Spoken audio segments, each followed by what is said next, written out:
कैसे हैं आप सभी। मैं श्रेया राज और एक बार फिर स्वागत है आप सभी का आपके अपने यूट्यूब चैनल एकेडमी उत्थान में। तो फटाफट जुड़ जाइए मेरे साथ क्योंकि आज फिर हम क्विज करने वाले हैं। तो चूंकि मैं आपको पहले भी बता चुकी हूँ कि ये क्विज आपके लिए बहुत फायदेमंद होता है क्योंकि इसमें फन के साथ, बिना किसी प्रेशर के साथ, आपको पता भी नहीं चलता और आपके बहुत सारे क्वेश्चंस के रिवीजन हो जाते हैं और बहुत सारे क्वेश्चन ऐसे होते हैं जिसे कि नए होते हैं, जिसे आप सीख जाते हैं। तो इस तरह से इस क्विज से आपको बहुत प्रॉफिट होने वाला है। अगर आप भी 2021 में कोई भी एग्जाम्स देने वाले हैं, कोई भी कॉम्पिटिटिव एग्जाम्स, तो जरूर जुड़े इस क्विज से, जरूर अटेम्प्ट करें। ये हर शाम 4 बजे लाइव होता है और आप इसमें लाइव जुड़े, आंसर्स करें और वीडियो खत्म होने के बाद भी हमें कमेंट करके बताएं कि आपको कैसा लगा ये क्विज। तो इस तरह से जब आप जुड़े रहेंगे, इससे बने रहेंगे, तो आपको बहुत प्रॉफिट होगा। वैसे तो देखने में यहाँ बहुत कम क्वेश्चंस लग रहे हैं, लेकिन जब मैं इसका डिटेल करूंगी तो ये बहुत अधिक हो जाएंगे क्योंकि मैंने आपको पहले भी कहा था कि जहां भी जो क्वेश्चन आएंगे मैं सबका डिटेल करूंगी, आपको सब कुछ बताऊंगी। क्योंकि आजकल क्वेश्चन लेवल थोड़ा स्मार्ट हो गया है, आपसे मेन चीजें नहीं पूछती, उनसे जुड़ी हुई चीजें, उनसे रिलेटेड चीजें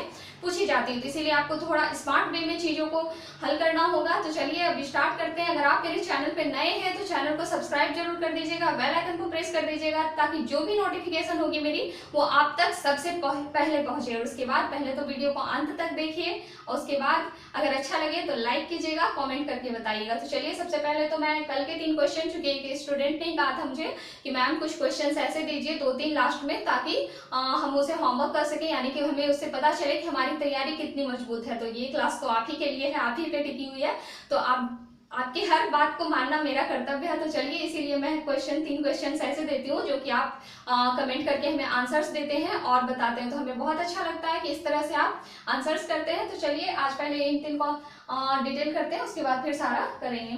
तो अब देखिए, अगर आपको स्क्रीन नहीं दिख रहा हो तो वीडियो क्वालिटी 480 कर लीजिए क्योंकि मैं आपको हमेशा बताती हूँ कि जब भी आप यूट्यूब पे कोई व्हाइट बोर्ड की क्लास देख रहे हो, यानी कि जो स्मार्ट बोर्ड नहीं हो, जो व्हाइट बोर्ड की क्लास हो, तो आप वीडियो क्वालिटी को हमेशा 480 करके रखें। इससे एक तो क्या होगा कि आपको चीजें क्लियर दिखेगी और दूसरे आपके आई को किसी प्रकार का इफेक्ट नहीं पहुंचेगा। तो चलिए फटाफट कुछ पे स्टार्ट करते हैं, आप लोग भी फटाफट आंसर कीजिएगा। तो सबसे पहला क्वेश्चन है, Manohar Parrikar of the record के लेखक कौन है। Manohar Parrikar of the record एक पुस्तक है जिसके कि लेखक के बारे में बताया जा रहा है, लेखक के बारे में पूछा जा रहा है। तो आप लोग फटाफट बताइएगा, मैं भी बताती हूँ। बामन शुभा प्रभु, बामन शुभा प्रभु जो है ये है Manohar Parrikar of the records के लेखक। चूंकि आपको पता है कि मनोहर पर्रिकर जी हमारे गोवा के पूर्व सीएम रह चुके हैं। अब तो उनका निधन हो गया, वो इस दुनिया में नहीं है, लेकिन 2000 ईस्वी में मनोहर पर्रिकर जी ने गोवा के सीएम के पद पर शपथ ली और 2000 से लेकर 2002 ईस्वी तक ये गोवा के सीएम के पद पे बने रहे। और इसके बाद जब अभी वर्तमान में वहां के सीएम, गोवा के सीएम जो प्रमोद सावंत हैं, प्रमोद सावंत गोवा के सीएम वर्तमान में, तो इन्होंने लॉन्च किया ये पुस्तक, इन्होंने ही लॉन्च किया, Manohar Parrikar of the record, जो बामन शुभा प्रभु के द्वारा लिखी गई है। इनमें है मनोहर पर्रिकर के रिकॉर्ड्स, यानी कि उन्होंने कार्यकाल के दौरान कौन कौन से काम किए, क्या क्या उनकी पहल रही, इन सब चीजों का उनके एक तरह से कहा जा सकता है कि उनकी ये बायोग्राफी है। तो उनकी बायोग्राफी, उनके रिकॉर्ड्स को एक पुस्तक का नाम दे दिया गया, एक पन्नों में छाप दिया गया, जिन्हें Manohar Parrikar of the records के नाम से जाना जाता है। तो ये बामन शुभा प्रभु के द्वारा लिखी गई है। ये सब क्वेश्चंस तो आपको पता है कि पुस्तक से एग्जाम्स में 2 से 3 क्वेश्चन आ ही जाते हैं, तो इसीलिए ये सारे क्वेश्चन आपके लिए भी आई हैं। अब देखिए, अंतर्राष्ट्रीय चावल अनुसंधान केंद्र कहाँ है, आपको पता है, इसमें कंफ्यूज नहीं होना। एक तो अंतर्राष्ट्रीय चावल अनुसंधान केंद्र है और एक राष्ट्रीय चावल अनुसंधान केंद्र, यानी कि जिसे आप केंद्रीय चावल अनुसंधान केंद्र कहते हैं। तो फटाफट इसका आंसर दीजिएगा कि अंतर्राष्ट्रीय चावल अनुसंधान केंद्र कहाँ है। तो ये है लॉस बोगोस। लॉस बोगोस फिलीपींस का क्षेत्र है, फिलीपींस में पड़ता है ये लॉस बोगोस। तो आप इसे डायरेक्ट भी याद रखते हैं, फिलीपींस भी याद रख सकते हैं, नहीं तो आप इसे लॉस बोगोस फिलीपींस याद रख सकते हैं। ऐसा इसलिए कि अगर ऑप्शन में फिलीपींस आए तो फिलीपींस लगाना है, अगर लॉस बोगोस आए तो लॉस बोगोस लगाना है। तो इस तरह अंतर्राष्ट्रीय चावल अनुसंधान केंद्र का मुख्यालय लॉस बोगोस फिलीपींस में। अगर फिलीपींस की बात की जाए तो फिलीपींस की राजधानी मनीला है, फिलीपींस की राजधानी मनीला है। और यहाँ जो लैंग्वेज बोली जाती है ये फिलिपिनो बोली जाती है, लैंग्वेज फिलिपिनो। आप ये भी ध्यान में रख सकते हैं कि यहाँ की लैंग्वेज फिलिपिनो है, फिलिपिनो। इसके अलावा आप देख लीजिए कि अंतर्राष्ट्रीय चावल अनुसंधान केंद्र, यानी कि अंतर्राष्ट्रीय जो है ये चावल अनुसंधान केंद्र तो फिलीपींस में है, लेकिन अगर केंद्रीय चावल अनुसंधान केंद्र की बात की जाए, यानी कि भारतीय चावल या फिर जैसे राष्ट्रीय चावल अनुसंधान केंद्र आप कहते हैं, तो ये केंद्रीय चावल अनुसंधान केंद्र की अगर बात की जाए तो ये कटक में है, ये कटक यानी कि ओडिशा में है। मैं आपको ये क्वेश्चन कई बार करा चुकी हूँ और आज भी करा दी हूँ। केंद्रीय चावल अनुसंधान केंद्र का मुख्यालय कटक ओडिशा में है। इसके अलावा अगर बात की जाए अंतर्राष्ट्रीय चावल अनुसंधान केंद्र के हमारे देश में, तो चूंकि आपको पता होगा कि 2017 से 18 के टाइम में फिलीपींस की मदद से हमारे भारत के बनारस में, भारत के जो बनारस का इलाका है, यूपी का इलाका, वहां अंतर्राष्ट्रीय चावल अनुसंधान केंद्र की स्थापना की गई, खोला गया। तो ये क्वेश्चन भी आप ध्यान में रखेंगे। अगर भारत से रिलेटेड आ जाए तो इसका आंसर आप बनारस को टिक करेंगे क्योंकि बनारस में खोला गया है। इसके अलावा देखिए, अगर आलू की बात की जाए कि केंद्रीय आलू अनुसंधान केंद्र कहाँ है, केंद्रीय आलू अनुसंधान केंद्र, आप इसे भी ध्यान में रखेंगे। ये शिमला में है, केंद्रीय आलू अनुसंधान केंद्र शिमला में। और यदि गोल क्रांति का संबंध पूछ लिया जाए कि गोल क्रांति का संबंध किससे है, तो आलू से है गोल क्रांति का संबंध। तो इस तरह से आप इन सारे क्वेश्चंस को याद रखेंगे क्योंकि ये सारे क्वेश्चन एग्जाम में पूछे जाने वाले हैं। अब देखिए, डिएगो माराडोना कहाँ के खिलाड़ी हैं? क्योंकि आपको पता है कि खिलाड़ी से और प्ले से जो होता है एग्जाम्स में बहुत ज्यादा क्वेश्चन पूछे जाते हैं, तो आपको इन्हें ध्यान में रखना है। तो डिएगो माराडोना जो है ये कहाँ के खिलाड़ी हैं? तो ये अर्जेंटीना के खिलाड़ी हैं। अर्जेंटीना के खिलाड़ी हैं डिएगो माराडोना। अर्जेंटीना के ये खिलाड़ी रह चुके हैं, भूतपूर्व फुटबॉलर डिएगो माराडोना। तो आप इसे भी ध्यान में रखेंगे, फुटबॉलर रह चुके हैं ये अर्जेंटीना के। अब देखिए, क्वेश्चन है कि राष्ट्रीय नवाचार सूचकांक 2020 में शीर्ष राज्य पे कौन रहा?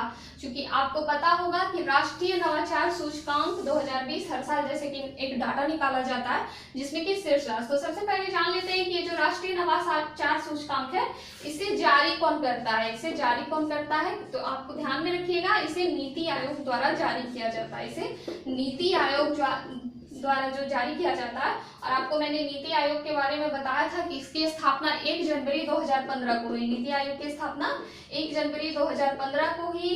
इसके जो अध्यक्ष हैं ये प्रधानमंत्री खुद होते हैं, इसके उपाध्यक्ष राजीव कुमार है और इसके जो सीईओ हैं ये अमिताभ कांत है। मैं पिछले क्विज में ये सब करा चुकी हूँ, तो आप इसे ध्यान में रखिएगा क्योंकि मैं बार बार कहती हूँ कि जहां भी जो क्वेश्चंस आएंगे मैं उससे रिलेटेड बताऊंगी। उसे आप अगर चाहना भी चाहे, आप उसे भूलना भी चाहे तो भी आप भूल नहीं पाएंगे, मैं इसे इतनी बार बताऊंगी। तो देखिए, नीति आयोग के बारे में तो पता चल गया। अब राष्ट्रीय नवाचार सूचकांक 2020 में शीर्ष राज्य की अगर बात करें तो इसे 3 श्रेणी में बांटा गया है। शीर्ष राज्य को 3 श्रेणी में डिवाइड किया गया है। जैसे कि देख लीजिए, पहला तो है बड़ा राज्य, यानी कि बड़े राज्य की श्रेणी में कौन से है सबसे शीर्ष पर। उसके बाद है यूटी में, यानी केंद्र शासित प्रदेश में सबसे शीर्ष पर कौन है। और तीसरा जो है ये पहाड़ी राज्यों में है।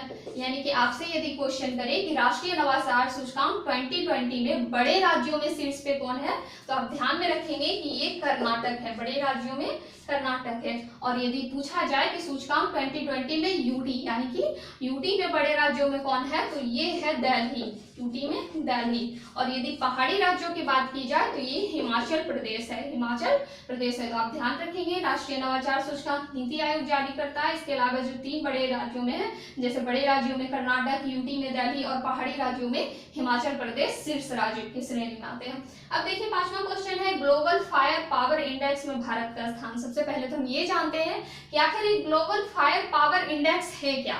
तो चूंकि आपको पता होगा कि हर चीज की एक इंडेक्स होती है, हर साल वो नापा जाता है, तोला जाता है हमारे देश के हर एक व्यवस्था को, हर एक सूचकांक को। तो इसी तरह से आपको ये पता होगा कि विभिन्न देशों के द्वारा, यानी कि विभिन्न देश मिल के एक जारी करते हैं फायर पावर इंडेक्स, जिसमें क्या होता है कि विभिन्न देशों में, यानी कि हमारे देश, उसके आसपास के देश, जितने भी देश हैं, इसमें कुल 133 देश शामिल है। इसमें कुल 133 देश शामिल है। इनमें क्या होता है कि इनकी सेना की तादाद, यानी कि इनकी सैन्य शक्ति कितनी मजबूत है, इनकी सेना की तादाद कितनी है, इनके पास नए नए हथियार कौन से हैं, इनका जांच किया जाता है। इनके जो सूची होते हैं वो बनाए जाते हैं और उसके आधार पे ही global fire power index ready किया जाता है, जिसमें कि कौन से कंट्री के पास कितने अधिक है उनकी सूची बनाई जाती है। तो इसमें आप ये जरूर ध्यान रखिएगा कि global fire power index related किससे है, तो ये सैन्य शक्ति से रिलेटेड है, सैन्य शक्ति से, जिसमें कि सेना की तादाद हो गई और आधुनिक हथियार, इनके बारे में। तो इसमें कुल 133 देशों ने भाग लिया, यानी कि टोटल 133 देशों को काउंट किया गया, जिसमें कि अगर भारत का स्थान पूछा जाए तो भारत चौथा स्थान पर है, यानी कि भारत 4th रैंक पर है। यदि फर्स्ट रैंक की बात की जाए तो ये अमेरिका है, फर्स्ट रैंक अमेरिका है, चूंकि आपको पता है कि अमेरिका की सैन्य शक्ति सबसे मजबूत है। और अगर सेकेंड रैंक की बात की जाए तो ये रूस है, और यदि थर्ड रैंक की बात की जाए तो ये चीन है, और चौथे रैंक पे अपना भारत। और अगर पाकिस्तान के बारे में बात की जाए, क्योंकि पाकिस्तान के बारे में जानने की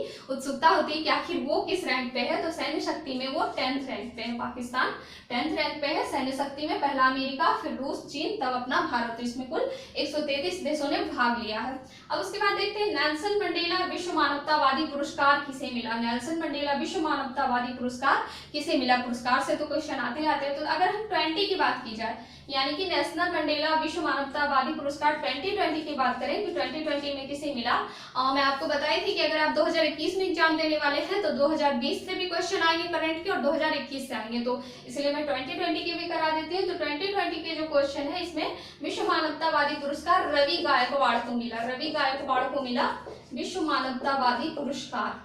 और ये किस लिए मिला कि ये सड़क सुरक्षा के लिए मिला। इन्होंने सड़क सुरक्षा पे काम किया, जिसकी वजह से कि इन्हें रवि गायकवाड़ जी को नेल्सन मंडेला विश्व मानवतावादी पुरस्कार मिला। और इन्हें excellence, man of the excellence का भी अवार्ड मिला है 2020 में, तो आप इसे भी ध्यान में रख सकते हैं। मैन ऑफ द एक्सीलेंस 2020 में मिला है। इसके अलावा अगर हम बात करें नेल्सन मंडेला की, इसके अलावा अगर नेल्सन मंडेला की बात करें तो चूंकि आपको पता होगा कि दक्षिण अफ्रीका में श्वेत और अश्वेत के बीच जो विभेद थे, इन विभेद को मिटाने में, यानी कि रंग भेद की नीति को मिटाने में नेल्सन मंडेला ने अहम भूमिका निभाई थी। वो रंग भेद के खिलाफ थे, क्योंकि ये श्वेत खुद अश्वेत थे, और वहाँ जो भेदभाव हो रहे थे गोरों और कालों के बीच, उनके बीच इन्होंने विभेद को मिटाया, जिसके कारण कि इन्हें 1993 में, यानी कि 1993 में शांति का नोबेल पुरस्कार भी मिला है। शांति का नोबेल पुरस्कार मिला 1993 में। और 1994 में ये, यानी कि 1994 में ये साउथ अफ्रीका के, दक्षिण अफ्रीका के पहले अश्वेत राष्ट्रपति बने हैं। दक्षिण अफ्रीका के पहले अश्वेत राष्ट्रपति बने नेल्सन मंडेला। और ये महात्मा गांधी, यानी कि हमारे जो राष्ट्रपिता महात्मा गांधी है, उनके विचारों से, उनकी बातों से बहुत अधिक प्रभावित है। उन्हें अपना एक तरह से कह लीजिए तो गुरु टाइप से मानते थे नेल्सन मंडेला जी। और उसके बाद अगर बात की जाए 2021 में, अगर बात करें 2021 के बारे में कि ये विश्व मानवतावादी पुरस्कार नेल्सन मंडेला जो है ये किसे मिला, तो 2021 में रोमाना सिन्हा को मिला है। आप इसे जरूर ध्यान में रखिएगा, ये दोनों क्वेश्चन कि 2020 में किसे मिला है और 2021 में किसे मिला है। तो 20 में रवि गायकवाड़ को और 21 में रोमाना सिन्हा को मिला है। आपने नेल्सन मंडेला के बारे में जान लिया। अब देखिए 7th नंबर क्वेश्चन है कि भारत रत्न की शुरुआत कब हुई। भारत रत्न पुरस्कार आपको पता है कि हमारे देश का सर्वोच्च सम्मान है। तो ये जो पुरस्कार है भारत रत्न, इसकी शुरुआत कब हुई, तो इसकी अगर शुरुआत की बात की जाए तो ये हुई है 2 जून 1954, 2 जून 1954 ईस्वी को इसकी शुरुआत की गई भारत रत्न की। और यदि बात की जाए कि सबसे पहले किसे मिला भारत रत्न, तो ये 3 व्यक्ति को मिला। ये 3 व्यक्ति को मिला, जिसमें सी राजगोपालाचारी है। सी राजगोपालाचारी मैं लिख देती हूँ, यहाँ आपको नोट करने में अच्छा होगा। सी राजगोपालाचारी, सर्वपल्ली राधाकृष्णन, और तीसरे जो व्यक्ति थे वो थे सीवी रमन। तो इन 3 व्यक्ति को, सी राजगोपालाचारी, सर्वपल्ली राधाकृष्णन और सीवी रमन को सबसे पहले भारत रत्न मिला था। और इसकी शुरुआत कब हुई, 2 जून 1954 ईस्वी को। और यदि बात की जाए कि आखिर वो कौन से विदेशी थे, यानी कि चूंकि आपको नाम से स्पष्ट है कि भारत रत्न भारत द्वारा दिया जाता है, तो इसमें क्वेश्चन ये आता है कि वो कौन से विदेशी हैं जिन्होंने की भारत रत्न को पाया, यानी कि जिन्हें भारत रत्न मिला। तो 2 व्यक्ति ऐसे थे जिन्हें की भारत रत्न से नवाजा गया, विदेशी व्यक्ति। मैं यहाँ इंडिकेट कर देती हूँ विदेशी। पहले तो मैं आपको जिनके बारे में भी बता रही थी, नेल्सन मंडेला को मिला है। और उसके बाद एक मिला है खान अब्दुल गफ्फार खान। खान अब्दुल गफ्फार खान। इन खान अब्दुल गफ्फार खान को एक और नाम से जाना जाता है, आप बताइएगा फटाफट, इन्हें किस नाम से जाना जाता है। तो इन्हें जाना जाता है सीमांत गांधी के नाम से। सीमांत गांधी के नाम से ये क्वेश्चन भी बहुत फेमस है, डायरेक्ट पूछ लिया जाता है कि इनमें से सीमांत गांधी के नाम से किन्हें जाना जाता है, तो खान अब्दुल गफ्फार खान। इन्हें बच्चा खां के नाम से भी जाना जाता है, इन्हें बच्चा खां भी कहा जाता है। तो आप इसे भी ध्यान में रखेंगे। खान अब्दुल गफ्फार खान को। इस तरह से आपने देखा कि भारत रत्न की शुरुआत में हुई। और अगर 2019 की बात की जाए तो 2019 में भी 3 व्यक्ति को भारत रत्न मिला था, जिसमें प्रणब मुखर्जी थे, भूपेन हजारिका थे।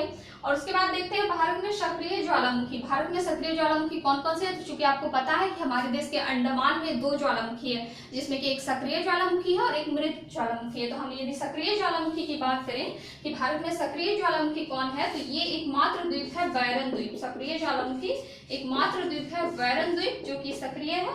और यदि मृत ज्वालामुखी की बात की जाए, मृत ज्वालामुखी की बात, तो ये नाराकोडम है। नाराकोडम आप इसे ध्यान में रखेंगे। नाराकोडम मृत ज्वालामुखी है और सक्रिय ज्वालामुखी है ये है बैरन द्वीप पर। ये दोनों भारत के अंडमान निकोबार द्वीप समूह में पड़ते हैं।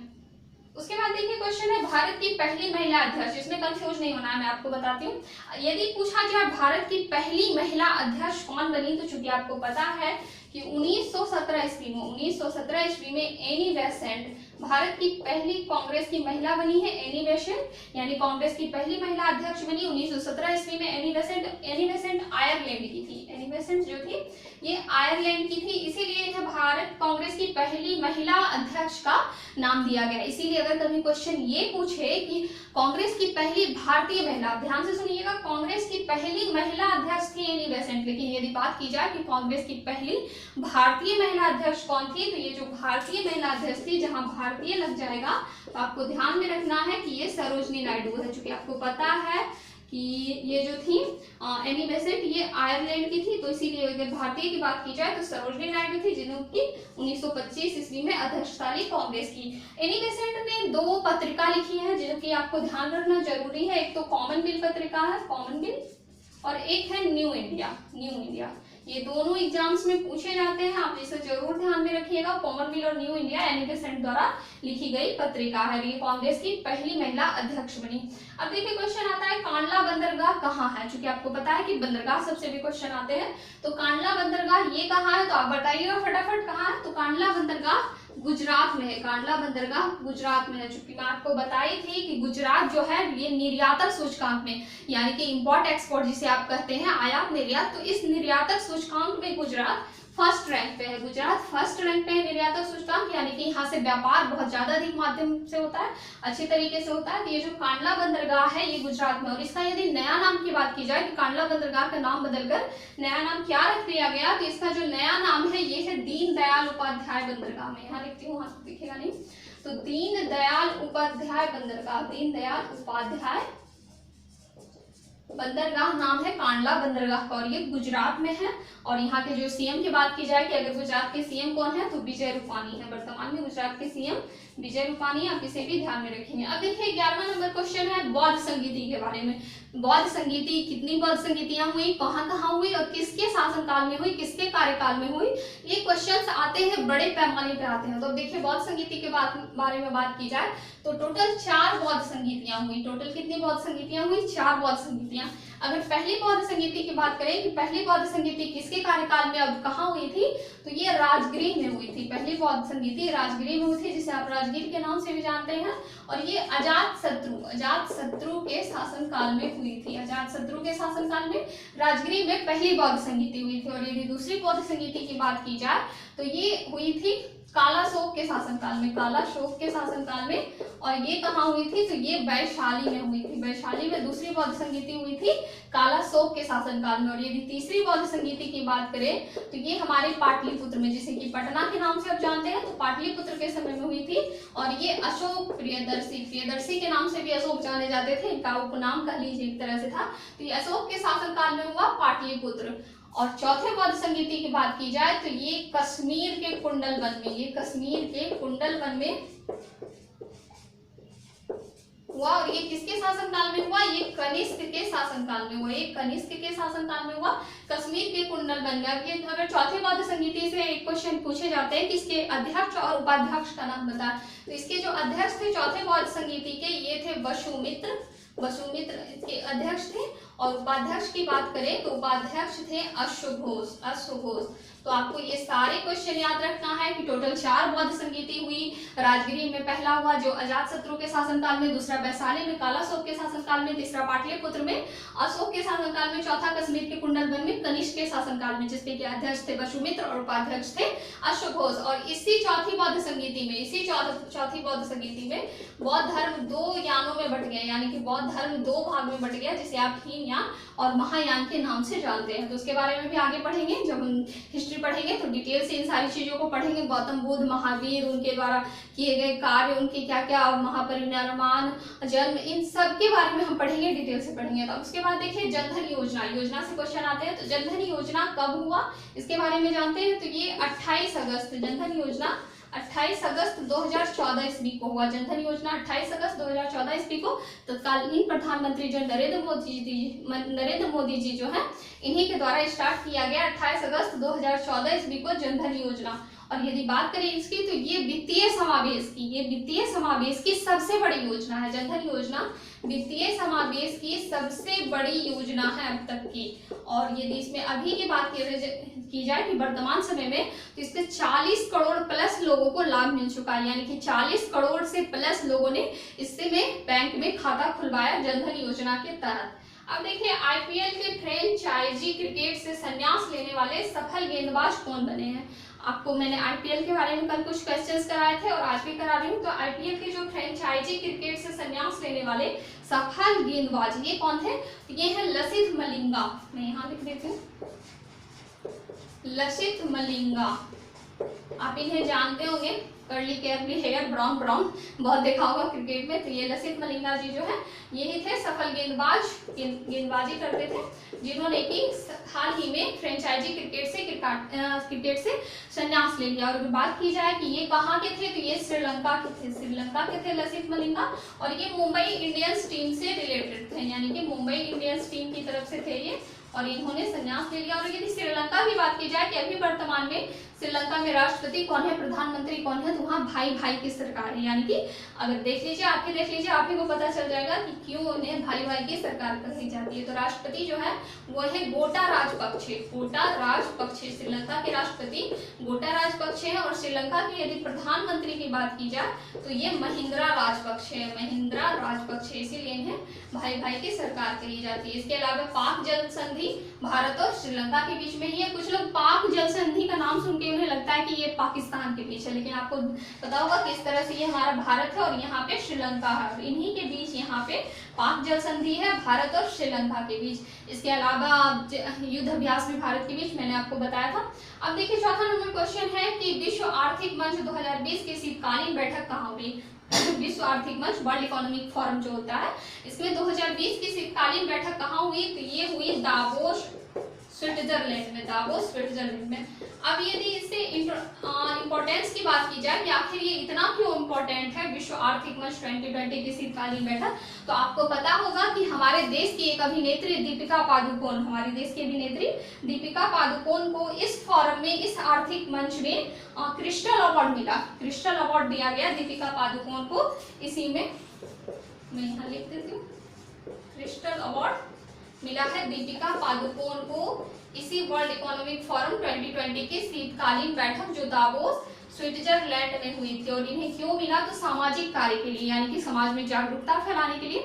जैसा कि आपको पता होगा कि 2015 के करीब दीपिका पादुकोण डिप्रेशन में चली गई थी। इसके बाद इन्होंने नए काम करना शुरू किया उस डिप्रेशन से निकलने के लिए। और जब ये खुद डिप्रेशन से बाहर आई तो इन्होंने कई तरह के संस्था बनाए और युवा पीढ़ी जो है उन्हें जागरूक करने के लिए कई कार्य किए। तो इन्हीं कार्यों से के लिए इन्हें क्रिस्टल अवार्ड दिया गया दावोस में, स्विट्जरलैंड में। यदि बात करें कि विश्व आर्थिक मंच जो है 2021 में इसकी बैठक कहाँ हुई, तो ये सिंगापुर में होनी है। सिंगापुर में 2021 में बैठक है विश्व आर्थिक मंच की। अब देखिए स्टॉक एक्सचेंज के बारे में बात करें तो मैं स्टॉक एक्सचेंज के बारे में हमेशा कुछ ना कुछ बताती हूँ क्योंकि इस एग्जाम में क्वेश्चन आते हैं। तो देखिए अगर हमारे भारत की बात की जाए तो भारत में दो प्रकार के स्टॉक एक्सचेंज है, दो स्टॉक एक्सचेंज है। एक तो नेशनल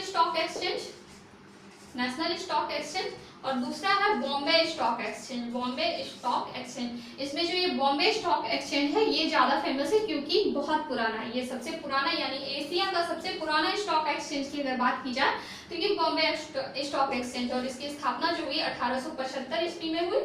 स्टॉक एक्सचेंज। और इसी के तहत जितना भी कार्य होता है, जैसे कि मुंबई का जो भी शेयर मार्केट का ज़्यादातर काम ये बॉम्बे एक्सचेंज के द्वारा ही होता है। और इन दोनों की अगर मुख्यालय की बात की जाए कि नेशनल स्टॉक एक्सचेंज और बॉम्बे स्टॉक एक्सचेंज का मुख्यालय कहाँ है, तो ये दोनों का मुख्यालय मुंबई में ही है, यानी कि इन दोनों का मुख्यालय मुंबई में है। और इसके अलावा यदि बात की जाए कि बॉम्बे स्टॉक एक्सचेंज को नियंत्रित कौन करता है, तो ये कंट्रोल करता है सेबी। बॉम्बे एक्सचेंज को यानी एक्सचेंज को, स्टॉक एक्सचेंज के बारे में बात की जाए तो इसे कौन नियंत्रित करता है, तो ये सेबी करता है। मैं सेबी के बारे में आपको बताई थी, security exchange board of India है। 1988 में इसकी स्थापना हुई 1992 के अधिनियम के तहत, और अभी वर्तमान में सतीश रेड्डी इसके अध्यक्ष हैं। तो ये सेबी जो है ये बॉम्बे स्टॉक एक्सचेंज को कंट्रोल करता है। अब देखिए ये सारे क्वेश्चन तो मैंने आपको 15 तक करा दिए, इसके बहुत सारे डिटेल बताया, सारा बोर्ड भर गया, प्रोफिशिएंसी बन गया। तो आप लोग बढ़िया से नोट कर लीजिएगा वीडियो को रोक रोक के, क्योंकि जो आप सुनेंगे आपने पहले भी पढ़ा होगा और कहीं से कहीं सुने होंगे कि कुछ चीजें ऐसी होती हैं, कुछ बातें ऐसी होती हैं जो कि पढ़ने से ज्यादा सुनने से लोगों को याद रहती है, क्योंकि हमारे माइंड में कहीं ना कहीं वो चीजें ऑब्जर्व हो जाती है, और जब हम कभी एग्जाम्स में जाते हैं तो वो चीजें वहां निकल कर आती है। तो इसीलिए सुनने से चीजें बहुत अच्छे तरीके से याद होती है। जैसा कि आप अगर कोई मूवी देखते हैं, कोई सीरियल देखते हैं, तो आप जस्ट उसे किसी और के सामने पूरा का पूरा एक्सप्लेन कर देते हैं, क्योंकि आप उसे ध्यान से सुने होते हैं। तो इसीलिए चीजों को देखने से ज्यादा उसे सुनिए, ध्यान से सुनिए एक बार, उसके बाद फिर वीडियो को रोक रोक के आप उसे नोट भी कर सकते हैं। मैंने नोट करने इसलिए कहा है क्योंकि एग्जाम से कुछ दिन पहले आप गैदरिंग ना करें, यानी कि जब आपके एग्जाम्स होंगे तो आपको गैदरिंग नहीं होना चाहिए कि इस चैनल से पढ़ रहे हैं, इस वीडियो से पढ़ रहे हैं, पढ़ रहे हो, पर कुछ नहीं। आप जो कॉपी बनाए हैं, जो बुक्स आपने पहले पढ़ा है, बस उसी का रिवाइज कीजिए, वही आपको काम देगा।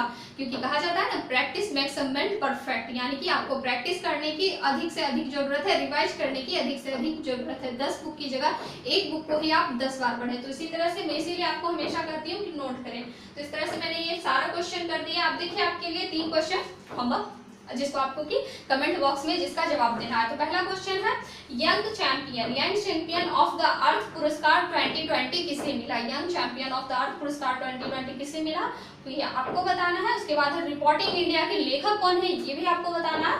और तीसरा नंबर है लोक लेखा समिति की सदस्य संख्या के बारे में। तो आपको लोक लेखा समिति के बारे में जो कुछ भी पता होगा वो सब आप इन्हें यहाँ पे बताएंगे। और यंग चैंपियन और रिपोर्टिंग जो इंडिया है, इन सब के लेखक के बारे में तो आपको कमेंट बॉक्स पे जरूर आंसर करना है। ये से आप एक होमवर्क के तौर पे ले लें, क्योंकि आप अगर आंसर कीजिएगा तो आपको अपनी तैयारी का भी पता चलेगा और कुछ चीजें आप नई सीख भी जाएंगे। अगर आप गूगल करके भी आंसर देते हैं तो ये भी कीजिए, अच्छी बात है।